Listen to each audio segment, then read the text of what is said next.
अगर factor intensity reversal हो जाता है, फैक्टर इंटेंसिटी रिवर्सल मतलब कि जो हमने फैक्टर इंटेंसिटी क्या डिस्कस किया था, के बाय एल प्राइस डेफिनेशन के टर्म्स में भी किया था, पी के बाय पी एल के टर्म्स में जब हम कंपेयर कर रहे थे, और के बाय एल क्वांटिटेटिव टर्म्स में भी किया था, जहां पे हमने K by L for commodity X in nation one equate किया था with K by L of commodity Y in nation to.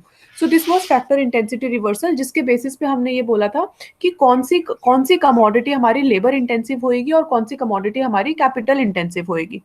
जिन लोगों ने ये क्लास अटेंड की है उनको याद है ना ये factor intensity. Ayushi, you were there. Anjali, I'm not too sure about you. Bidisha, you were there. Devansh was there. Manvi was there. I think Ravi was also there. Factor intensity आप लोगों को याद है ना, हमने प्राइस डेफिनेशन किया था and quantitative quantity के टर्म्स में हमने फैक्टर इंटेंसिटी डिस्कस किया था. अब हम ये बोल रहे हैं कि हमारा Ayushi you have okay I don't know anyway. So अब हम ये बोल रहे हैं, but recording is already uploaded of that class, so you should have watched. कल मैंने बोला था आप लोगों को. So now we are saying कि हमारा एचओ थ्योरम वैलिड नहीं होगा अगर फैक्टर इंटेंसिटी रिवर्सल हो जाता है. तो फैक्टर इंटेंसिटी रिवर्सल हो जाता है का क्या मतलब है कि कमोडिटी एक्स हमारा लेबर से भी प्रोड्यूस हो सकता है और कैपिटल से भी प्रोड्यूस हो सकता है. ये सिचुएशन कैसे हो सकती है? जब हमारा elasticity of substitution between the factors बहुत ज्यादा होता है, या अगर हम परफेक्ट बोले तो इन्फिनिटी होता है. आप लोगों ने माइक्रो में क्रॉस प्राइस इलास्टिसिटी पढ़ा होगा फर्स्ट सेमेस्टर में, ये तो याद होगा.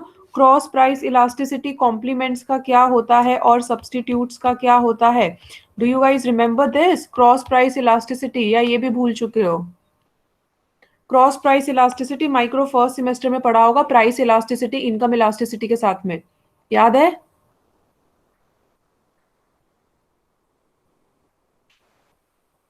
आई am waiting for a response. Cross price elasticity complements का अगर हम परफेक्ट कॉम्प्लीमेंट्स बोलते हैं, जीरो सब्स्टिट्यूट्स बोलते हैं, तो इन्फिनिटी. इसका मतलब ये होता है कि हमारा ये जो हमारा कैपिटल है उसको हम परफेक्टली सब्स्टिट्यूट कर सकते हैं लेबर की जगह पे, और लेबर को सब्स्टिट्यूट परफेक्टली कर सकते हैं कैपिटल की जगह पे. देयरफॉर जो हमारा कमोडिटी एक्स है उसको हम ये डिफाइन नहीं कर सकते कि वो लेबर इंटेंसिव कमोडिटी होगा या वो कैपिटल इंटेंसिव कमोडिटी होगा. नेशन वन कमोडिटी एक्स को labour intensive, labour abundant nation है नेशन वन, तो वो लेबर इंटेंसिव तरीके से अपना कमोडिटी एक्स का प्रोडक्शन करेगा. और जो नेशन टू है, क्योंकि नेशन टू कैपिटल अबंडेंट है और कैपिटल परफेक्टली हम सब्स्टिट्यूट कर सकते हैं लेबर की प्लेस पे, तो नेशन टू कैपिटल को यूज करके कमोडिटी एक्स का प्रोडक्शन करेगा. सो इस केस में ये फैक्टर इंटेंसिटी रिवर्सल हो जाता है जब इलास्टिसिटी ऑफ सब्स्टिट्यूशन बहुत ज्यादा हाई होता है.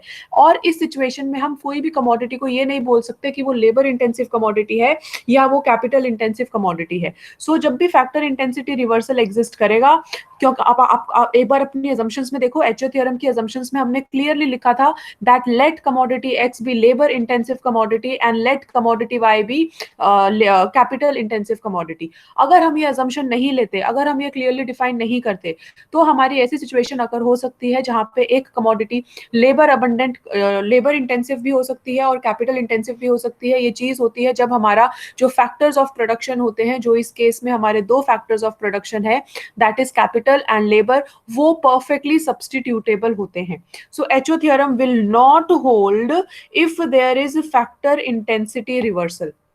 Factor intensity reversal layman terms में क्लियर हो गया है? I'll just give you few points associated with this. There is no diagram. आप लोगों के सिलेबस में डायग्राम नहीं है, अदरवाइज इसका डायग्राम होता है. सो फैक्टर इंटेंसिटी रिवर्सल आपको लेमन टर्म्स में क्लियर हो गया है? Please respond. Devansh, Anjali, Bhavya, Vidisha, Parth, Kunal, Abhishek. I don't know about you since आपकी तो ये थर्ड या फोर्थ क्लास ही होगी. मानवी, गाइस एम आई ऑडिबल? क्योंकि अब मेरे को पता नहीं चलेगा, मेरे को नेट में पता है प्रॉब्लम है. M I audible?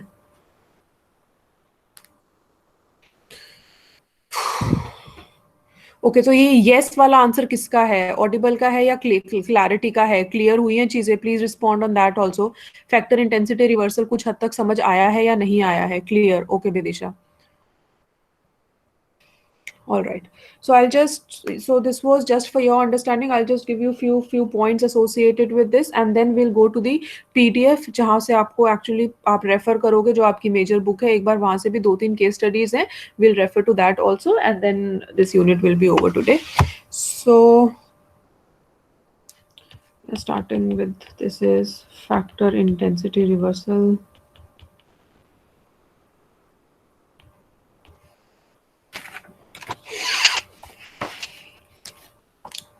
It refers to a situation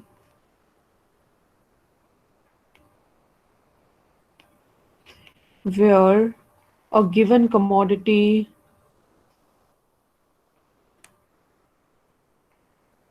Ashu, is it clear to you also? Devansh, you are also not responding. Is labor intensive in labor abundant nation and capital intensive in capital abundant nation.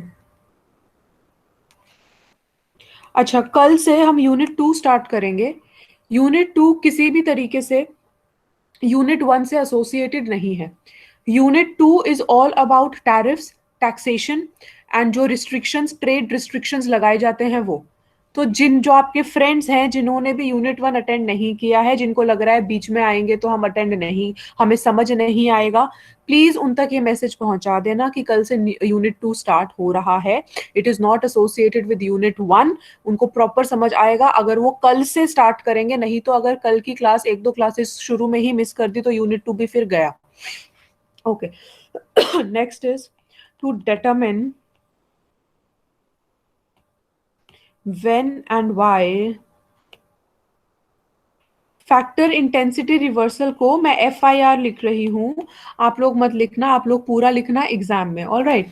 So factor intensity reversal, yeah, so we need to determine when and why this factor intensity reversal occurs. And in order to understand this, that why it occurs, we will use the concept of elasticity of substitution. We will use the concept of elasticity of substitution of factors of production, FOP of factors of production. Elasticity of substitution का क्योंकि आप में से किसी ने respond नहीं किया था, आपको याद है या नहीं, तो डेफिनेशन लिख रही हूँ. The elasticity of substitution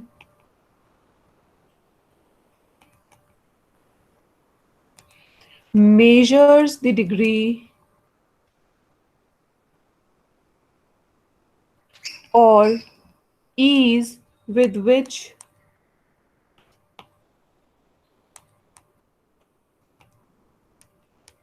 one factor can be substituted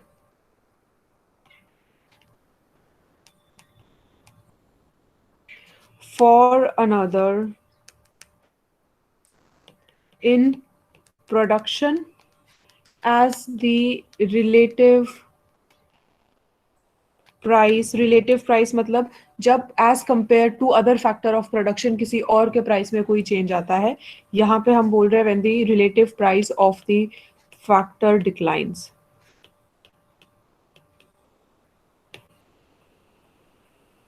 so we say कि अगर हमारा इलास्टिसिटी ऑफ सब्स्टिट्यूशन बहुत लार्ज होता है, this means that it is much easier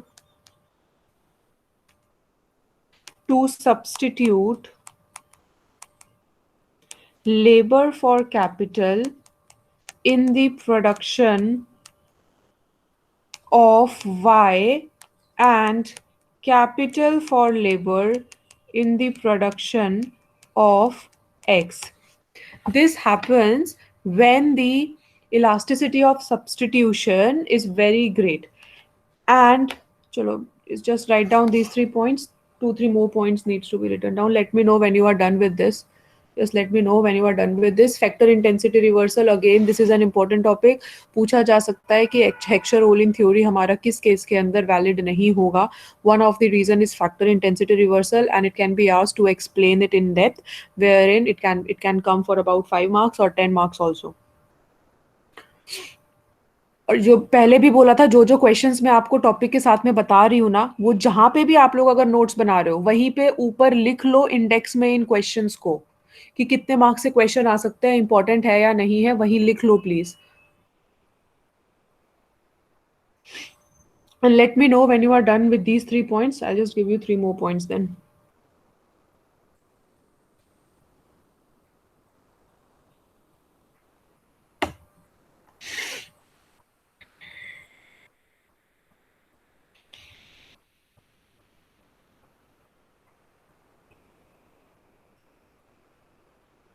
Guys, are you done with these 3 points? Okay, Manvi.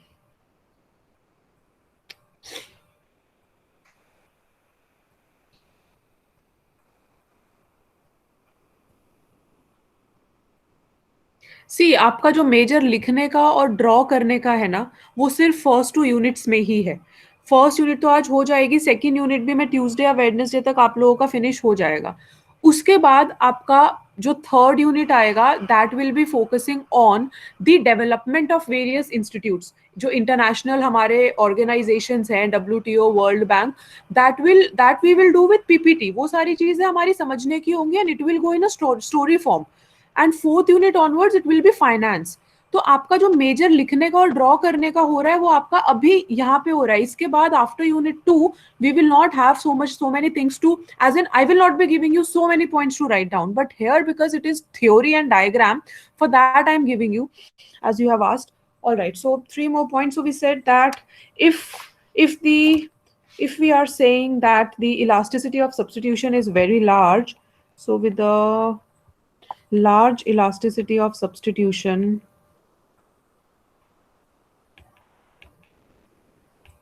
of labor for capital in the production of X.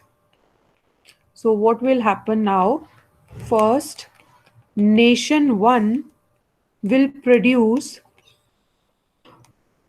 All right, please respond quickly. Nation 1 will produce commodity X with labor intensive और capital intensive. Labour intensive और capital intensive techniques कौन सी आएंगी? Nation 1 will produce commodity X with labor intensive और capital intensive, taking all the assumptions that we have discussed. कौन सा nation कौन सा abundant है उसके बेसिस पे. Yes, labor abundant, right. Labor intensive techniques, because nation 1 is labor abundant. Yeah, yes, Manvi. Labor intensive techniques, and nation 2 will produce commodity X with what type of techniques? Capital, right.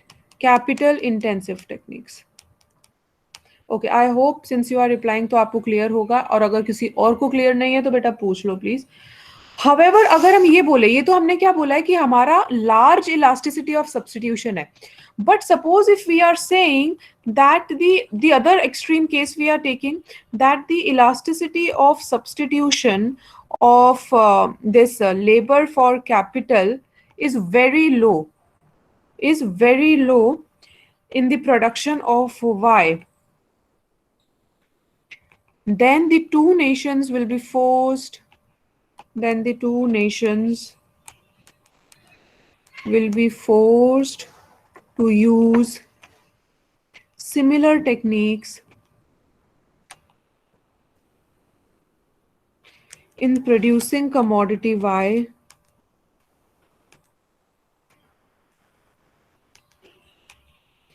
even though their relative factor prices may differ greatly.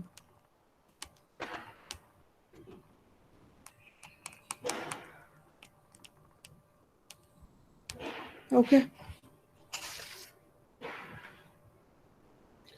And अगर ऐसा होता है हमारा कि elasticity of substitution for labour हम लोगों का बहुत लो होता है, therefore in this case we will say that commodity X will be labor intensive.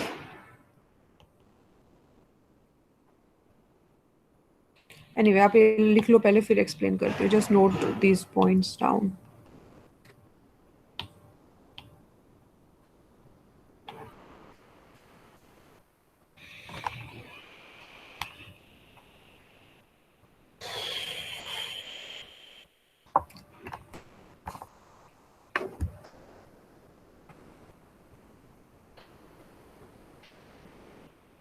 Just note these down. And then we'll just give a conclusion to this. Then we'll just give a conclusion to this.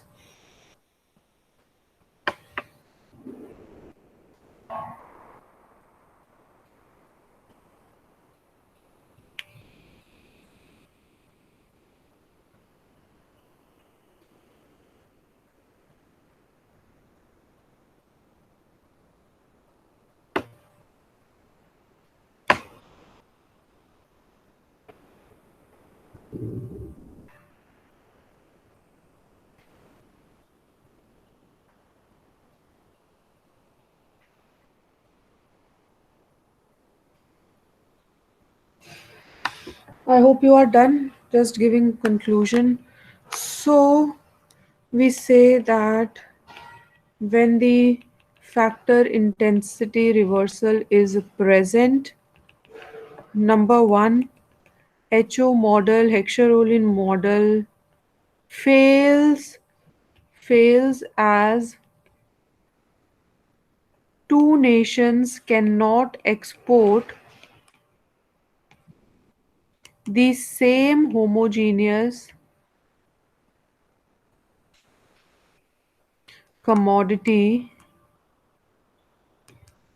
to each other. ठीक है. अच्छा, my next question is कि अगर हम लोगों का factor intensity reversal present है तो क्या हम लोगों का factor price equalisation theorem hold करेगा या नहीं होल्ड करेगा? Factor price equalisation theorem will hold और will not hold? My question is that if factor intensity reversal is present, then will the factor price equalization theorem hold?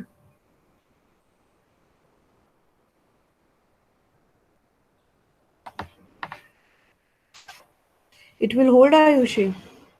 Okay. What about others? You guess? What about others?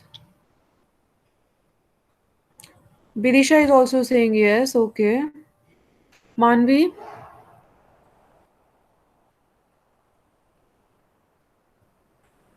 Not sure? All right. Acha. ठीक है. Just give me a second. Huh? Want to just show you something.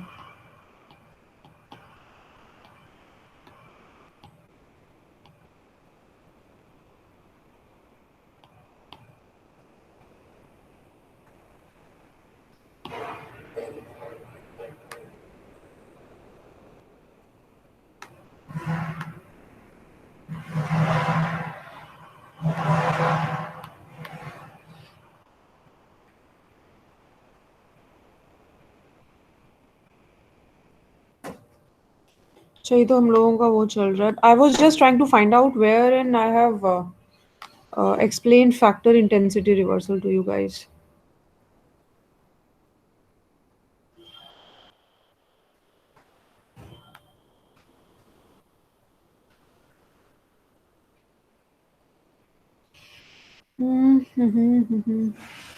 Please read this line. Samuelson proved factor price equalization theorem. It is corollary to HO theorem, which holds only if HO theorem holds. बेटा आप लोगों ने मुझे बोला है कि हमें कुछ पॉइंटर्स दे दिया करो. ठीक है, ये पॉइंटर्स मैं आपके सामने लिख रही हूँ. ये पॉइंटर्स मैं पहले से पीपीटी में भी बना के लिख सकती हूँ. मेरा तो एफर्ट बहुत कम हो जाएगा, सिलेबस भी जल्दी खत्म हो जाएगा, है ना? तो अगर मैं सारी चीजें आपको पहले लेमन टर्म्स में एक्सप्लेन कर रही हूँ, फिर क्योंकि आप लोगों ने बोला कि हमें पॉइंटर्स चाहिए तो मैं लिख रही हूँ, उसके बावजूद भी आप लोग का ऐसा रिस्पॉन्स आ रहा है for the people who are attending also. हाँ, Vidisha, Ayushi, Manvi, and all these things are uploaded. ऐसा नहीं है ये वाली रिकॉर्डिंग अपलोड नहीं हुई है, ये रिकॉर्डिंग अपलोड हो चुकी है और आप लोग रेगुलर हो। इतना क्लियरली लिखा है ये। आई डोंट नो कैसे क्या कर रहे हो, मुझे तो समझ नहीं आ रहा। मेरे को तो लग रहा है एफर्ट्स ऐसे ही वेस्ट हो रहे हैं, as in we as teachers are doing more efforts than you. I don't know what to say, you guys are adults now. चलो, so when the factor intensity reversal is present, we said that HO model fails. तो naturally अगर HO model fail हुआ है तो factor price equalization theorem will also fail to hold.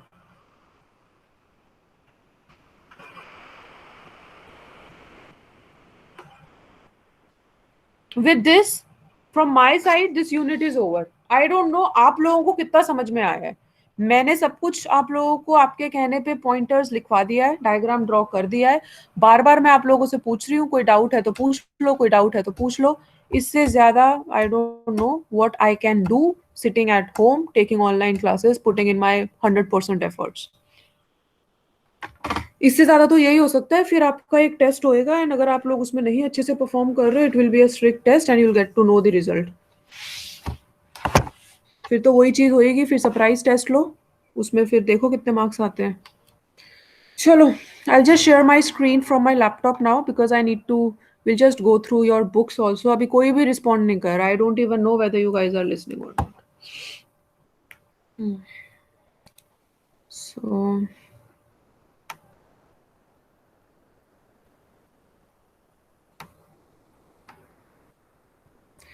Okay, at least ये confirm कर दो कि स्क्रीन विजिबल है मेरा, ये तो कंफर्म कर दो। ओके मानवी, so I'll just open your this page.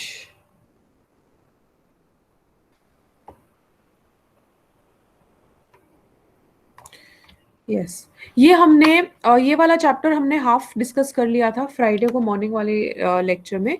जो हमारा फैक्टर प्राइस इक्वलाइजेशन थ्योरम से बचा हुआ था, वहां से हम इसको कैरी ऑन करेंगे अभी। So we have discussed this, ये तो पहले का चल रहा है। या this is HO theorem, factor abundance we discussed. ये टेबल हमने डिस्कस कर लिया था। कैपिटल लेबर रेशियो डिस्कस हो गई थी। Yes, we need to discuss from here factor endowments and the HO theorem. So factor endowments, HO theorem, ये सब मैंने आपको करवा, अच्छा ये हो गया था हमारा, ये पूरा फ्लो चार्ट मैंने आप लोगों को करवा दिया है। Then illustration of HO theory, both these diagrams are done before trade and after trade. I hope आपको कितना रिकॉल हो रहा होगा मुझे पता नहीं है। एंड ये जो जो भी एक्सप्लेनेशन है ये सारी मैंने आपको पॉइंटर्स में एक्सप्लेन करके लिखवाया है, बिकॉज इन पैराग्राफ में अगर आप यहाँ से भी रीड करोगे तो थोड़ा सा मुश्किल हो जाता है समझना। पॉइंटर्स में बिलो बिफोर ट्रेड के डायग्राम के साथ पॉइंटर्स हो एंड आफ्टर ट्रेड के डायग्राम के साथ पॉइंटर्स हो, then it becomes easier to compare the things. Then next we have classification in terms of, yeah, classification in terms of major product categories, in terms of factor intensity. So here they are discussing about how we can classify factor intensity, capital intensive products कौन से होते हैं, R&D scientist and other highly skilled labor products कौन से होते हैं, unskilled labor intensive products they have discussed. So they are discussing the products based on the factor intensity, capital intensive, natural resources intensive, skilled labor intensive, unskilled labor intensive. This is the sources World Trade Organization and 2008 से लिया हुआ इन्होंने. Then they are discussing the factor intensity of trade of various countries. So here they are discussing about US, China, Japan. उनके बारे में इन्होंने discuss किया कि कौन सी कंट्री हमारे किस किस टाइप के प्रोडक्ट्स को एक्सपोर्ट करती है. Let's just quickly go through it. So in United States in 2006, in products intensive in research and development. तो ये हमने पहले भी अभी आई थिंक ये तीसरी बार डिस्कस हो रहा है। जब लास्ट टाइम हमने ऊपर वाला टेबल डिस्कस किया था उसमें भी हमने कहा था कि हमने इंडस्ट्रियल इको में भी देखा है कि यूएस रिसर्च एंड डेवलपमेंट में स्टार्टिंग से ही बहुत ज्यादा इन्वेस्ट करता हुआ आ रहा है। कल हमने लियोंटिफ पैराडॉक्स डिस्कस किया था जिसमें हमने बोला था, लियोंटिफ ने ये बोला है कि यहाँ पे तो हमारे लेबर इंटेंसिव गुड्स को एक्सपोर्ट हो रहा है, कैपिटल तो हो ही नहीं रहा, कैपिटल इंटेंसिव गुड्स तो हो ही नहीं रहे हैं export, therefore HO theorem hold नहीं करता। तो उसकी एक्सप्लेनेशन में यही बोला गया था कि ये जो रिसर्च एंड डेवलपमेंट के भी जो एक्सपोर्ट्स हो रहे हैं ये एक्चुअली हमारे कैपिटल एक्सपोर्ट्स में माने जाएंगे। हाईली स्किल्ड लेबर भी हमारा ह्यूमन कैपिटल के अंदर माना जाता है।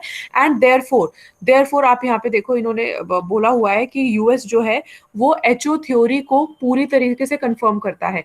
ये अभी नीचे वाली लाइन में अभी हम लोग आएंगे, विल जस्ट गो थ्रू जो ऊपर पैरा में लिखा है, बट इट इज कंफर्मिंग क्योंकि यहाँ पे ये आर&डी को और हाईली स्किल्ड लेबर को ह्यूमन कैपिटल ट्रीट कर रहे हैं।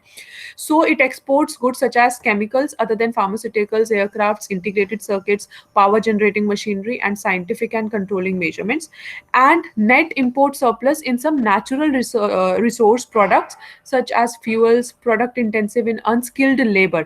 यहाँ पे हमारा ये unskilled labor इंटेंसिव गुड्स को इंपोर्ट करता है। तो यहां से हम यूएस के लिए ये कंक्लूड कर सकते हैं that these correspond to the broad relative factor endowments of United States and conform to the predictions and the conclusions of the HO theory.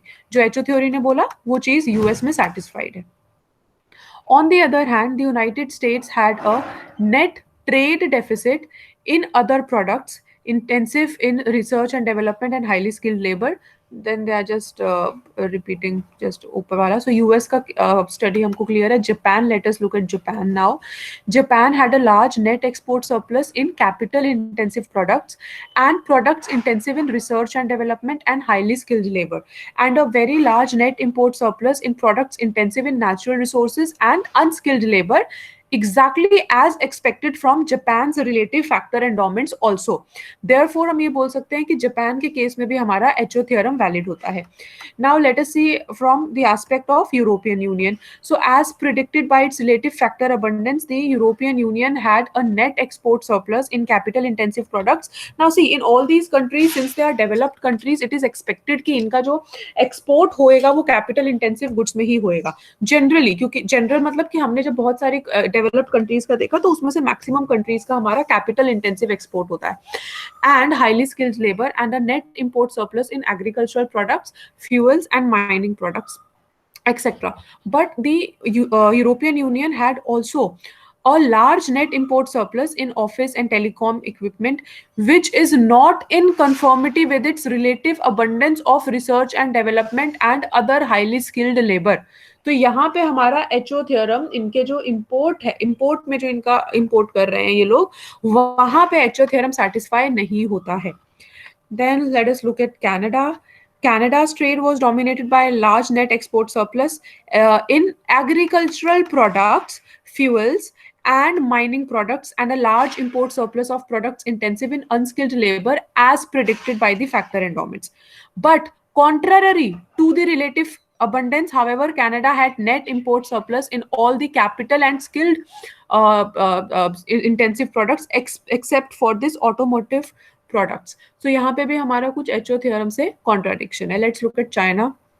Now, as predicted by its relative factor endowments, China had large import surplus in agricultural, fuel, and mining products, and a large export surplus in iron and steel, transport equipment, other automobile, electric machinery, textile,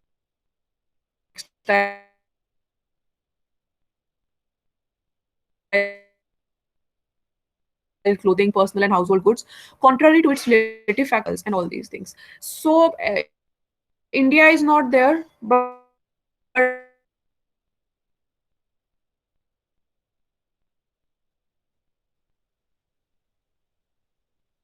they have mentioned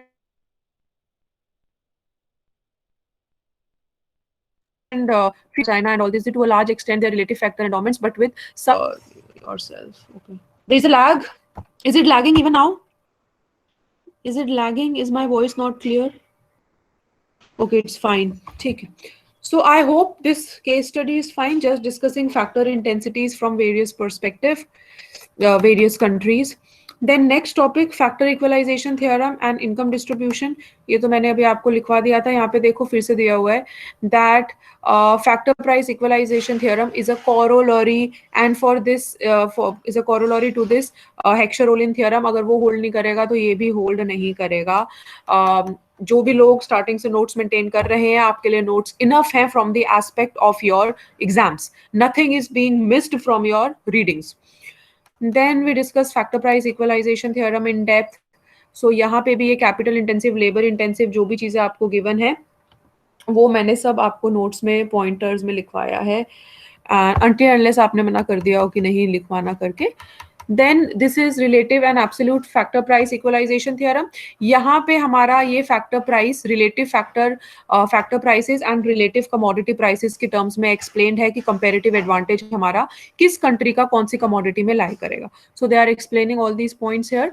then this is the relative factor price diagram, factor price equalization diagram जो हमने किया था कि हमारा W/R अगर nation one में, मतलब relative factor price अगर नेशन वन में कम है तो वो इंक्रीज करेगा एंड नेशन टू में ज्यादा है तो वो डिक्रीज करेगा, and this will keep on increasing and decreasing respectively till the time they don't come at this point B, जहां पे इनके relative factor prices and in turn as displayed on y-axis their relative commodity prices becomes equal and all the gains from the trade is realized. Then this is the explanation of the diagram. Then we discuss the effect of trade on the distribution of income.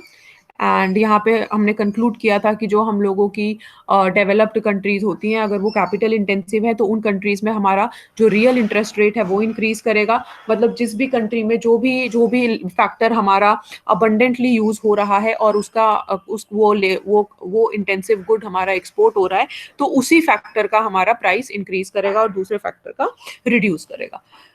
So next case study is associated with has international trade increased the US wage inequalities। ये case study क्यों आ रही है? क्योंकि जब हम लोगों ने effect of distribution on income discuss किया तो उसमें हमारा एक क्वेश्चन था, मैंने आपको लिखवाया भी था और डिस्कस भी किया था कि क्या इसका ये मतलब है कि यूनाइटेड स्टेट्स को इंटरनेशनल ट्रेड कंप्लीटली बंद कर देना चाहिए। मुझे पता नहीं कितने लोगों को ये याद होगा।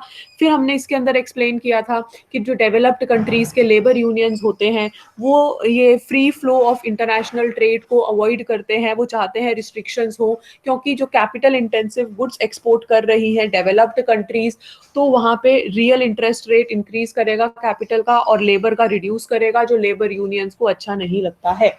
तो ये चीज हमने डिस्कस की थी। Guys, do you remember? Vidisha, मानवी, आयुषी, क्या आप लोगों को याद है कि हमने ऐसा कुछ डिस्कस किया था? ऑल राइट, सो इसीलिए ये केस स्टडी आई है यहाँ पे। Let us now just look at in depth.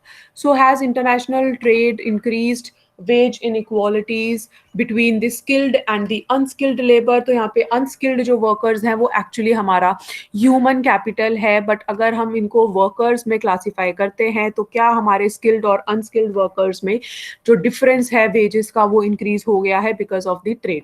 So the answer is yes, but it was probably not a major cause. First, let us see some facts. Between 1979 and 1993, average real wages declined by more than 20%.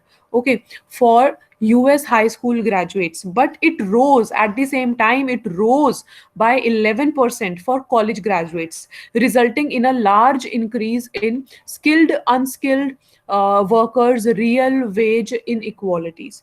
And according to another study, the real wage differential between college and high school graduates in United States increased by 63% from 1973 to 1996.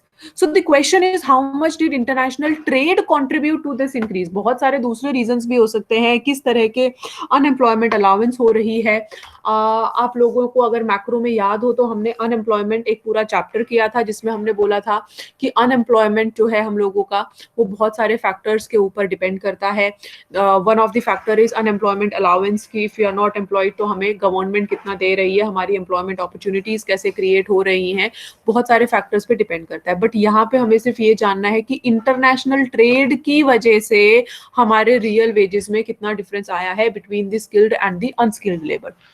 So, but there are wide disagreements. Some economists, such as Wood, Borges, and Ramesh, Roderick and all these, they argue that the growth of manufactured exports from newly industrialized economies was the major cause of the increased inequalities in the United States and the unemployment in Western Europe between 1980 and 2000. हमें पता है कि हमारे जो manufactured products हैं वो बहुत ज़्यादा इंक्रीज हुए थे, इंडस्ट्रियलाइजेशन बहुत ज़्यादा हाई पेस पे इंक्रीज हुआ था इन दिस टाइम पीरियड। मैंने आपको मैक्रो में आर वर्ल्ड इन मैप में इंडस्ट्रियलाइजेशन का पूरा दिखाया था year wise and country wise, if you guys remember that, internet join करके प्रोजेक्टर पे सब करके दिखाया था। सो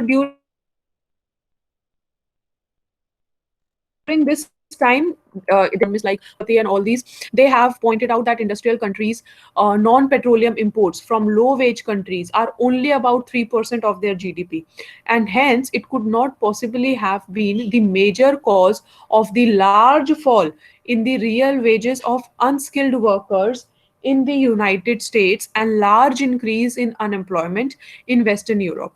सो ये हमारा बहुत वैरी कर रहा है कि कौन कौन कौन लोग क्या रीजंस दे रहे हैं, and they acknowledge that international trade certainly contributed to the unskilled workers problems in the industrial countries, but that it played a very minor role and the increase in US skilled unskilled real wage inequalities.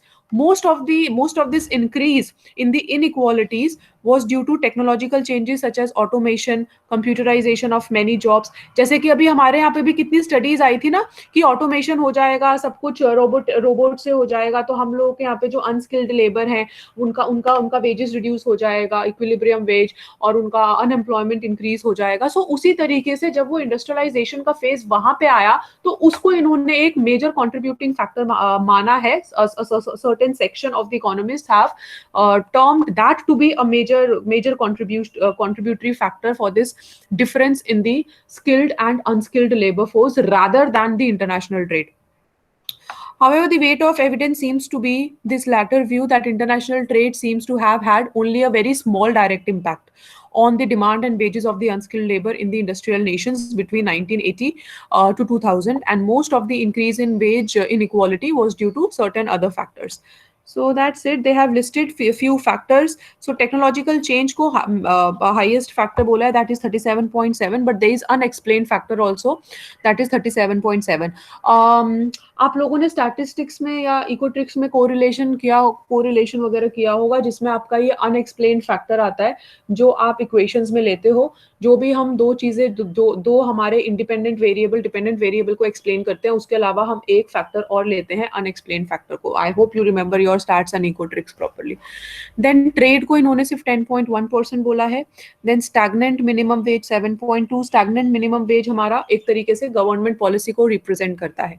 Then there is decline of wages 4.4, decline of unions 4.4%. so unions का भी role हमने macro में unemployment chapter में discuss किया था कि जब हम लोगों का यूनियन अगर बहुत स्ट्रांग होएगी और यूनियन बहुत ज्यादा नंबर में होएगी तो वो अपने वेजेस को हाई डिमांड कर सकते हैं, बट अगर यूनियन नंबर रिड्यूस हो जाएगा, यूनियन की स्ट्रेंथ रिड्यूस हो जाएगी, जो हमने कैच ऑल वेरिएबल में लिया था, सो अगर वो सब रिड्यूस हो जाएगा तो हम लोगों के वेजेस भी रिड्यूस हो जाएंगे और अनएम्प्लॉयमेंट इंक्रीज हो जाएगी। Then they have taken immigration also to be a factor, but that explains only 2.9%. So this was this case study. Then the specific factor models. Specific factor model हमने कल discuss किया था जिसमें हमने 3 तरीके के फैक्टर्स ले लिए थे और उसके बाद फिर हमने डिस्कस किया था कि उनका ट्रेड का इम्पैक्ट क्या होगा, in particular 3 distribution of income on these 3 factors. फिर ये एम्पेरिकल रेलेवेंस है। एम्पेरिकल रेलेवेंस में we are just talking about, इसमें जो हमारा मेन आता है लियोन्टिफ, वो मैंने आपको एक्सप्लेन कर दिया है। This is Leontief paradox, this is Leontief paradox, this we have discussed yesterday. ये आपने मुझे इसके पॉइंटर्स देने के लिए मना कर दिया था, so I did not give any pointers for this. He used input output table and he did it in 1951, but the data he collected was of 1947, and then he discusses all these things कि कौन से type के goods export हो रहे थे, और उसके बाद फिर इसका एक्सप्लेनेशन दिया था नीचे यहाँ पे, what is the explanation for this Leontief paradox, कि ये पैराडॉक्स क्यों आया, उसमें इन्होंने 3-4 पॉइंट लिस्ट किए हैं। 1947 was not the right year, ये लेबर नहीं है, जो स्किल्ड लेबर है वो हमारा ह्यूमन कैपिटल के अंदर इन्वॉल्व होता है, and all these things. Apart from this there are certain empirical test जो बाकी जगह पे भी कंडक्ट हुए हैं। If you want you can go through them. जैसे this is basically this entire thing is basically like a literature review, कि हम लोगों के कौन सी कंट्री के लिए कौन से टेस्ट किए गए थे, कैसे किए गए थे, so in which year they have conducted this. So all this thing is given over here, not that important from the exams aspect, but if you want you can go through this. But Leontief paradox is very important, and the explanations also. Then the last is this factor intensity reversal.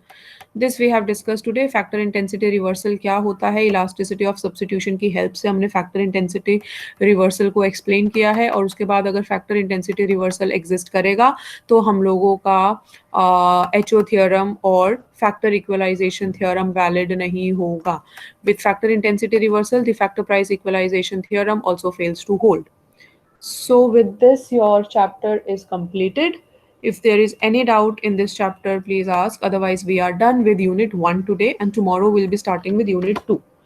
Do you guys want to ask anything, or discuss anything, or contribute anything, or regarding case study or anything else?